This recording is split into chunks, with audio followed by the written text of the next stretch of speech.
ಓಂ ಸಾಯಿರಾಮ್. ಶುಭೋದಯ ನನ್ನ ಮಗುವೆ. ನಿನ್ನ ದಿನವನ್ನು ನಾನು ನಡೆಸುತ್ತಿದ್ದೇನೆ ಎಂದು ತಿಳಿದುಕೋ. ನಿನ್ನ ದಿನವನ್ನು ನನ್ನಲ್ಲಿ ಒಪ್ಪಿಸು.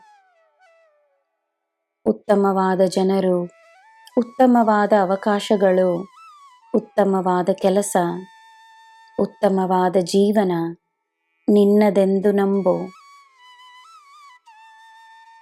ನನ್ನ ಮಗುವಿಗೆ ಶ್ರೇಷ್ಠತೆಯ ಕೊರತೆಯಿಲ್ಲ. ನೀನು ಮನಸ್ಸು ಮಾಡಿದರೆ ನೀನು ಏನನ್ನು ಬೇಕಾದರೂ ಪಡೆಯಬಹುದು. ನಿನ್ನ ಆಸೆಗಳಲ್ಲಿಯೂ ಒಳ್ಳೆಯ ಉದ್ದೇಶಗಳೇ ಇರುವುದರಿಂದ ನೀನು ಹೆಚ್ಚಾಗಿ ಪಡೆಯುವೆ. ನಿನ್ನ ದಿನ ಶುಭವಾಗಿರಲಿ.